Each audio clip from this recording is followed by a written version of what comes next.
dar inicio a esta importante reunión, brindándole la palabra a la magíster Edith Vidal Gárate, jefa de gestión pedagógica. En estos días se ha publicado un oficio múltiple que nos ha traído algunos comentarios. Creo que oportunamente la jefatura y la UGEL, la Arequipa Norte, desde el área de gestión pedagógica, ha publicado un comunicado aclarando esta situación, pero sin embargo es necesario siempre dar algunos alcances para que el cumplimiento de llenado de este formato sea una actividad en la que lo hagamos, pero para cumplir realmente el objetivo por el que ha sido creado. El comunicado decía claramente que si es que los profesores, los directivos, ya habían avanzado el trabajo para el mes de junio con el formato anterior, se respetaba, porque entendiendo de que todos hacemos un trabajo profesional, un trabajo que viene haciendo, es resultado de procesos. Entonces de un momento a otro no se les puede obligar o proponer un cambio. Y entonces el comunicado ha sido claro. Si ustedes ya venían trabajando en el formato anterior para este mes, lo continuarán haciendo. Si ven por conveniente adecuarlo el trabajo para este mes, también ustedes dentro de su equipo, con su equipo de docentes, son los que toman esa decisión. Entonces, pero lo que sí es claro, que debe estar bastante claro entre nosotros, es que el objetivo de este informe no es solo el que sea un insumo para llenar los anexos 3 y 4 de la resolución de Secretaría General 326-2017, sino fundamentalmente que este informe, que debe ser revisado por el director o directora, sirva para poder programar y proponer de manera conjunta con el equipo docente las mejoras en la prestación del servicio del siguiente mes. Es por eso que hay que darle especial cuidado a su llenado. No es para el cumplimiento, es fundamentalmente para tomar medidas para poder mejorar el trabajo. Por eso nos vamos a detener en pequeñas pautas de cómo llenar este formato. En la primera parte, la primera actividad, se hace énfasis a que nosotros coloquemos la cantidad de estudiantes, ¿no?, que tenemos a nuestro cargo. Para el nivel inicial y primario solo se hará una línea, pero en el nivel secundario, o los maestros que hacen, por ejemplo, cubren el área de educación física, en primaria inclusive, tienen varios grados, varias secciones, al igual que AIP, ¿no? Entonces, aquí colocaremos el grado, el número de estudiantes que tenemos a cargo por sección, ¿no? Y aquí, cuántas veces fue acompañado. Pero fundamentalmente aquí, no se trata solo de poner cantidades, sino de pensar claramente en la parte que hace referencia al acompañamiento. ¿Qué significa acompañar? Acompañar es el conjunto de acciones que el docente realiza para poder responder a las necesidades de aprendizaje de los estudiantes. Entonces no se trata de que yo simplemente coloqué imprimí las actividades de Aprendo en Casa y se las mandé y ya acompañé, ¿no? Hay que ver el conjunto de acciones coordinadas que yo hice. Por eso es que se da la oportunidad de poner una vez al mes, 2 veces al mes, 3 veces al mes y más veces, ¿no? Sí se ha dado. Y también se hace un hincapié para los no acompañados, porque hay situaciones en las que los docentes no las pueden pues manejar, ¿no? Tenemos entendiendo que, por ejemplo, hay niños que no se conectan, que no llegamos a ubicarlos, y eso también no escapa a las manos del docente. Entonces, aquí hay la oportunidad de poner el número de estudiantes que no fueron acompañados. Y cuando no fueron acompañados, hay que poner aquí en la parte baja por qué no pude acompañar a estos estudiantes. Y también si es que realicé alguna acción tendiente a intentar lograr esto. Esto nos va a dar oportunidad a poder analizar, ¿no? Yo pongo aquí 5 niños que no acompañé, sin embargo hice esta acción y gracias a esta acción logré rebajar esa cantidad para el próximo mes o propongo mi acción. Entonces ahí estoy intentando darle la solución en la medida de las posibilidades que tiene el docente. Para la segunda actividad, ¿no? Hace mención a la adecuación y adaptación. Hay que tener claro ahí también 2 aspectos importantes. Adecuación. Adecuación se refiere a que el maestro vea, de acuerdo a lo que nos aconseja el Currículo Nacional de Educación Básica, en la página 185 hace referencia a ello.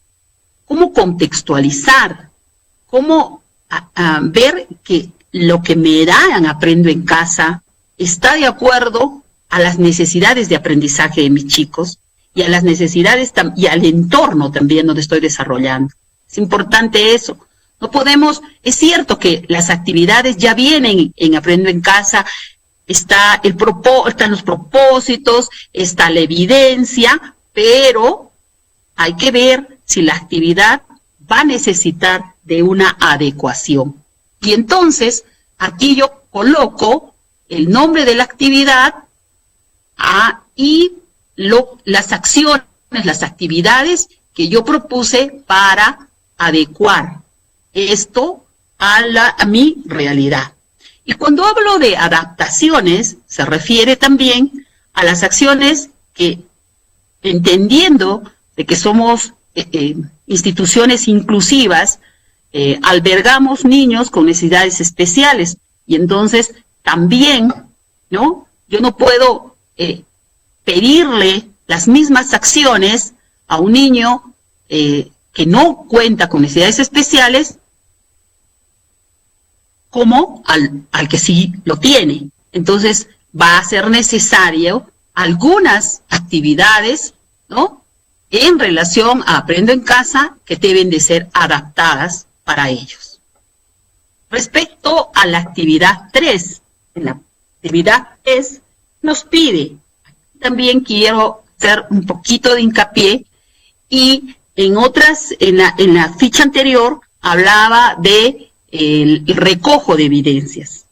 Ahora, en cambio, ya no nos dice recojo de evidencias, sino fundamentalmente revisión de las evidencias. ¿Por qué? ¿Para qué nosotros pedimos las evidencias? Las evidencias las pedimos para poder hacerles un análisis. Y en base a ese análisis, en base a lo que arrojen esas evidencias, podremos hacer la retroalimentación de la que tanto hablamos, que nos va a garantizar también el aprendizaje de los estudiantes. Entonces, en esta parte es muy importante que el docente mencione aquí la evidencia de aprendizaje que recogió y haga un pequeño, ¿no?, una pequeña descripción de las actividades que desarrolló para retroalimentar esa evidencia. ¿Cómo lo puede hacer? Puede hacerlo mediante preguntas que les envió por mensaje de textos, mediante diálogos que generó con llamadas, O también puede ser mediante el envío de un video que refuerce lo que aparentemente, de acuerdo a la evidencia, se necesita. O también se les puede enviar bibliografía o fotografías, ¿no? Entonces, eso es lo que tiene que colocar acá el docente. Pone la evidencia que recogió y la acción que desarrolló para retroalimentar esa evidencia. Respecto a la actividad 4. En la actividad 4, bastante sencillo, parecido también a la anterior ficha, lo que ponemos son las acciones que se desarrolló con el director o con el equipo directivo y los temas sobre los que giró estas reuniones. Aquí quiero ponerle énfasis también en este aspecto. El trabajo colegiado, las reuniones entre docentes, fundamentalmente para el nivel secundario, son muy necesarias porque en esa oportunidad los docentes podrían generar mini proyectos o proyectos. ¿Para qué? Para poder dosificar también el trabajo de los estudiantes. Hay áreas que, por ejemplo, no tienen el soporte de Aprendo en Casa. Y entonces podrían juntarse con los docentes de otras áreas para poder, a partir de una evidencia, ellos apoyar, ¿no?, también en la retroalimentación a los estudiantes. Yo, por ejemplo, hago una presentación de una obra teatral, el área de comunicación le da mayor énfasis a la parte del guión, el área de arte, a los efectos, ¿no? Y quizás hasta el profesor de sociales podría proponer un tema histórico para poder ser representado. Y entonces ahí se nota el trabajo colegiado, el trabajo conjunto entre docentes y el aprendizaje se enriquece, el estudiante se ve con mejores motivaciones. También aquí en la actividad 4 se puede hacer referencia, ¿no?, a reportar otras actividades realizadas. ¿Qué otras actividades generalmente realizamos? Realizamos, por ejemplo, coordinaciones con las familias. En los más pequeños eso es más constante, pero no debemos de dejarlo de lado también con los jóvenes ya mayores, porque es importante que el diálogo, la intervención de la familia en esta modalidad a distancia es básica y determinante. También podría aquí hacerse referencia a algunas campañas que se ha hecho, a actividades de aniversario. Hay siempre algo que el maestro va programando, va haciendo a lo largo del mes. Respecto al último cuadro, podríamos también conversar en este cuadro, en el final, es el balance general de cada una de las experiencias del mes. Aquí hay que mencionar los logros, ¿no?, las dificultades y las sugerencias, y estas podrían ser quizás encaminadas o entendidas de cada una de las actividades. Podría ponerse una por actividad, dos por actividad, ya esto queda en relación a lo que realmente el docente logró. No lo va a encasillar a que yo he programado, me refiero a 5 actividades, debo tener 5 logros. No, lo importante es colocar los logros que se ha conseguido. Lo ideal podría ser 1 por cada una de las actividades. Creo que esto, para aclarar un poco lo del formato, y lo bueno es que ahora, antes de empezar el mes, ya lo tenemos.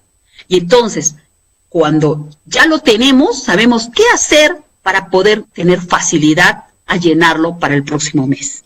Espero que lo compartan con sus docentes y lo analicen un poquito para que se convierta en una herramienta y cumpla su propósito: encontrar los problemas para poder superarlos. Muchas gracias. A continuación vamos a recibir al profesor Reinaldo Díaz Agramonte. Él es especialista de la UGEL también en el nivel primario. Por favor, profesor, adelante. Gracias, Alonso. Muy buenas tardes. El propósito de mi presencia este día está en brindar algunas orientaciones a directivos de instituciones educativas públicas y públicas en convenio acerca de aspectos claves de la guía de aprendizaje de Aprendo en Casa y el proceso para el análisis de evidencias de aprendizaje.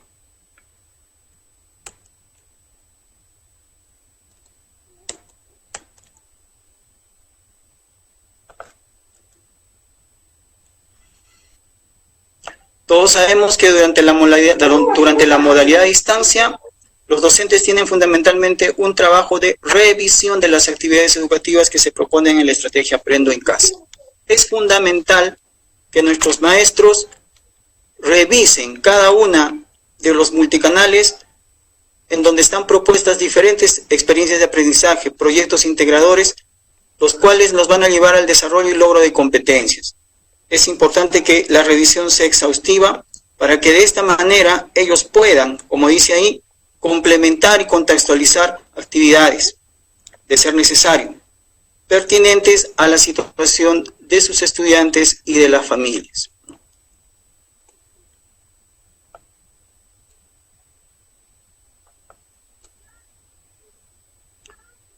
Vamos a ver algunas consideraciones para la implementación de la estrategia Aprendo en Casa. Lo primero es revisar los recursos con los que se cuenta en la estrategia Aprendo en Casa, los cuales están destinados básicamente a docentes, pero también a padres de familia, a directores, y está al libre acceso de cualquier persona que tenga interés en que sus hijos puedan lograr establecer logros de aprendizaje.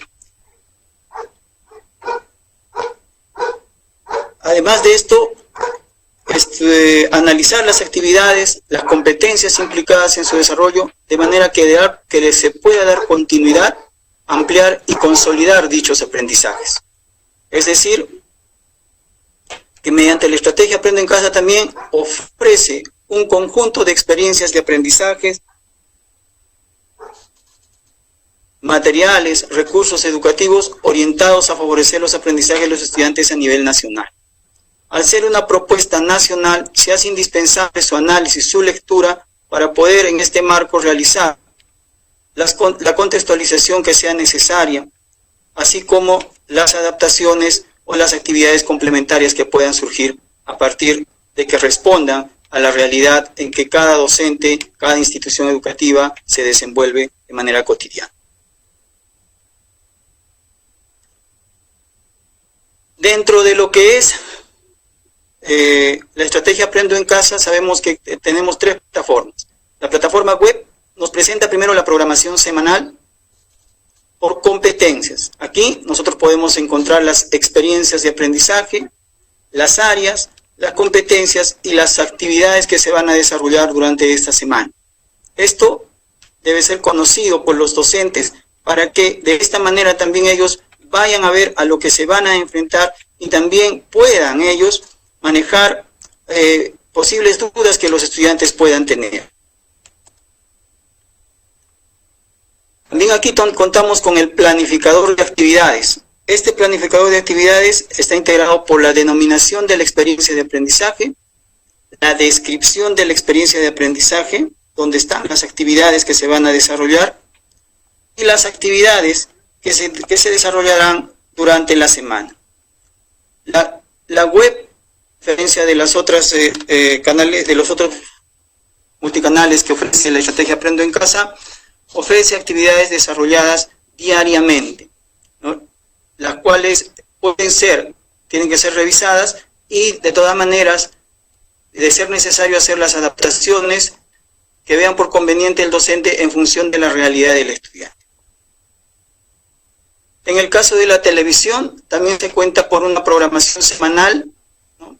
Dividida por ciclos. Aquí podemos encontrar los temas entendidos estos, por lo que va a tratar ese día el programa televisivo, además de las competencias, las cuales están resaltadas por asteriscos de acuerdo a cada grado con la que se corresponde. Hay una guía docente para la programación semanal por ciclos. En esta guía docente podemos encontrar la situación significativa, un resumen de lo que va a contener esta situación significativa, donde destacan las preguntas orientadoras, los propósitos y las evidencias. Además están los programas que tendremos en esta oportunidad y las áreas, competencias y capacidades. Tenemos también aquí las evidencias, de las cuales hablaremos más adelante, los enfoques transversales y los recursos con los que puede contar, con los que será necesario contar al aplicar esta experiencia de aprendizaje.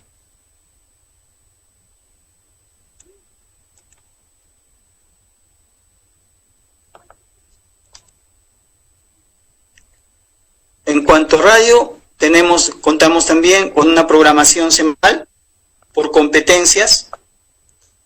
Aquí podemos ver que están las sesiones, las competencias, valga la redundancia, seleccionadas por grado.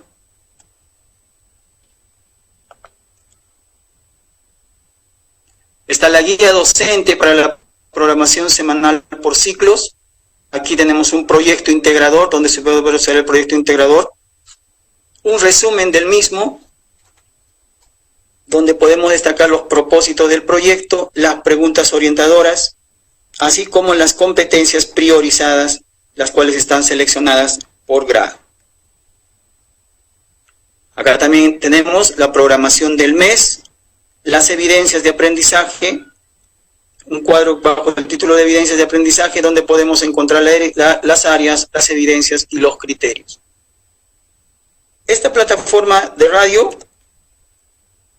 es la única que cuenta con criterios de evaluación, ¿no? que son muy importantes para poder luego hasta establecer una retroalimentación adecuada. Además, en radio se encuentra la sesión desarrollada, un resumen de la misma, donde encontramos el propósito, competencias, capacidades, las evidencias de aprendizaje por grados en algunos casos, actividades de extensión, el enfoque transversal, los recursos, y aquí cuenta además con orientaciones específicas de acuerdo al estándar. Vamos a ver ahora aspectos que debemos tener en cuenta para analizar las evidencias de aprendizaje. Un primer aspecto que hay que tomar en cuenta para realizar el análisis de evidencia de aprendizaje está dado por las competencias. Tanto en esta fase virtual como en la fase presencial, los docentes no pueden perder de vista la competencia. Aquí tenemos que ver qué implica esta competencia, tanto para el estudiante como para el docente. Poner énfasis en esto. Cuando nosotros, dentro de las experiencias de aprendizaje que nos brinda la estrategia Aprendo en Casa, veamos la competencia, definitivamente, antes de trabajar, el maestro tiene que leer para ver qué implica esta competencia, qué está pidiendo esta competencia, ¿no? Luego de esto tenemos que ver la actuación o producto de los estudiantes, en este caso establecido como evidencias de aprendizaje. Aquí es importante determinar los criterios de evaluación. Esos criterios son fundamentales para poder nosotros tener aspectos claros para hacer una retroalimentación adecuada, ya que ellos nos van a permitir establecer en qué medida estamos cerca o lejos de lograr la competencia. Ahora,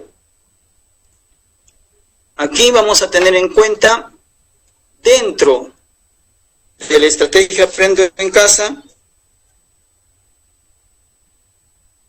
establecer esos criterios mirando el estándar de aprendizaje. Para esta coyuntura que estamos viviendo, está dentro de lo que es la estrategia Aprendo en Casa. Lógicamente, nosotros también podemos construir criterios a partir de las capacidades y a partir del conjunto de desempeño. Luego hay que ver la pertinencia y oportunidad en el que debemos hacer el análisis de la evidencia de aprendizaje. Aquí juega mucho el ojo pedagógico que el maestro tenga. la manera como haya organizado su aula para hacer este análisis de evidencias.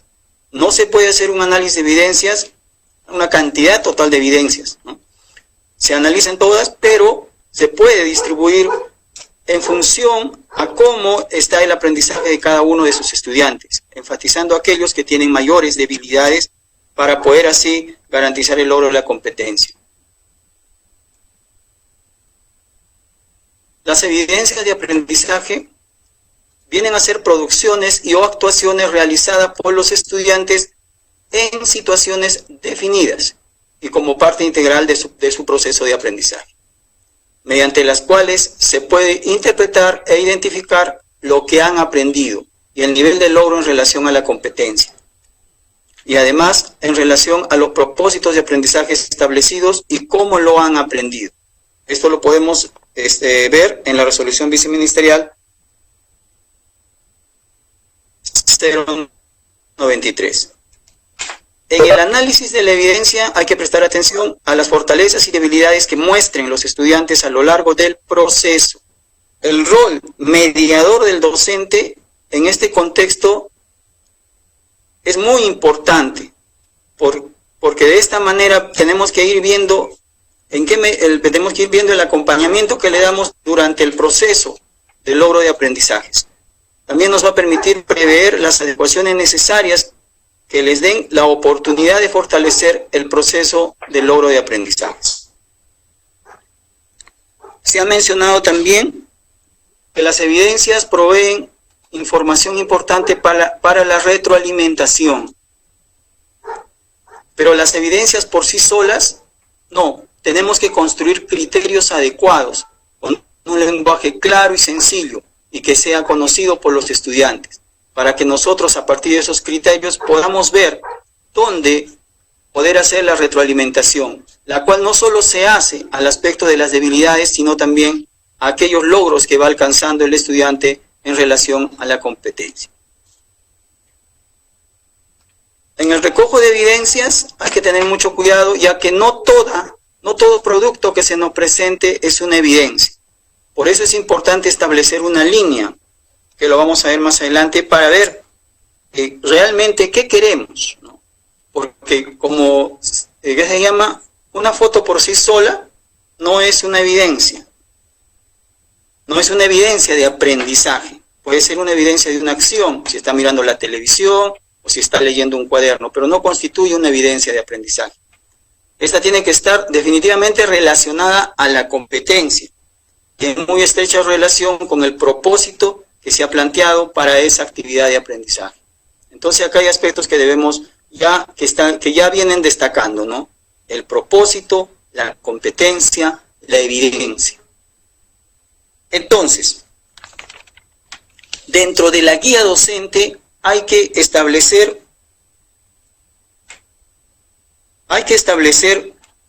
una línea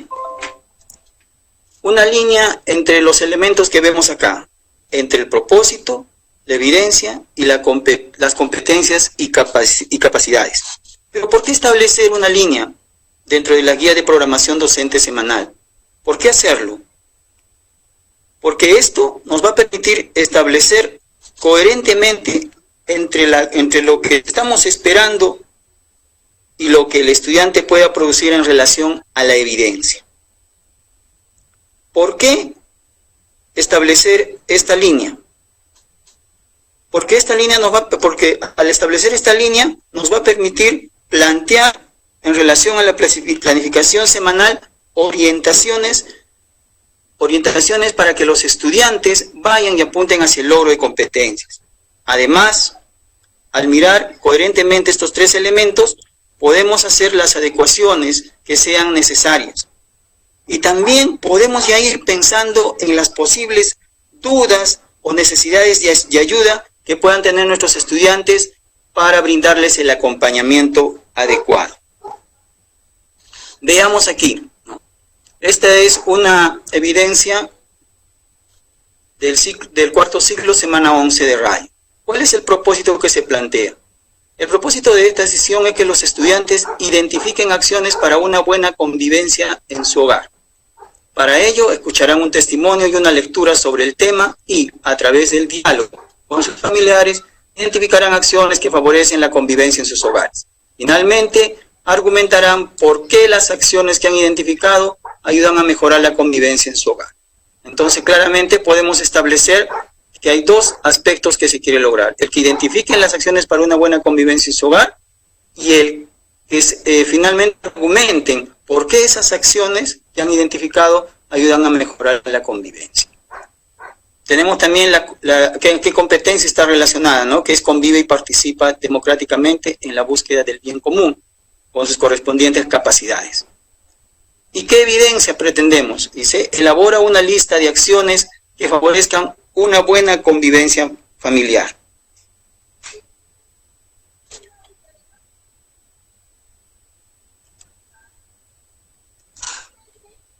¿Y qué ha hecho el niño en relación a esta evidencia? Por ejemplo, le ha puesto un título, la convivencia de nuestro hogar, y ha considerado algunos aspectos, ¿no? Ayudar en casa con la limpieza, ordenar mi cuarto, hacer mis tareas, tener horarios para jugar, ayudar a mis mayores.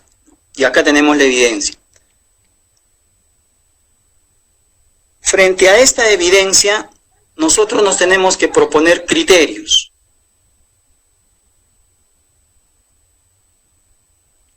Pero estos criterios no se hacen en relación básicamente al producto físico, sino frente a la competencia. ¿Y dónde encontramos esto frente a la competencia? Pues lo vamos a encontrar en el estándar, dentro del marco de la estrategia Aprendo en Casa. Aquí hemos resaltado con colores los aspectos del estándar, y en función a esto se han planteado algunos criterios. Ojo, esta es una propuesta. Pues nosotros podemos plantear otros criterios, es más, de repente podemos a esta evidencia hacerla más integradora, que puede abarcar otros aspectos y de esta manera también poder generar mayores criterios. Pero esos criterios no van a estar sueltos ni en función ni en función al producto físico, sino siempre apuntando hacia la competencia, hacia el logro de la competencia. Es así, aquí nos hemos planteado estos criterios. Expresa acciones que favorecen una buena convivencia dentro de su familia. Explica con razones sencillas por qué las acciones que escribiste producen bienestar en tu familia. Grafica acciones que permiten tener una buena convivencia familiar. En base a cómo está la evidencia, nosotros podemos, y a estos criterios, nosotros podemos ver cómo va en relación el progreso hacia la competencia.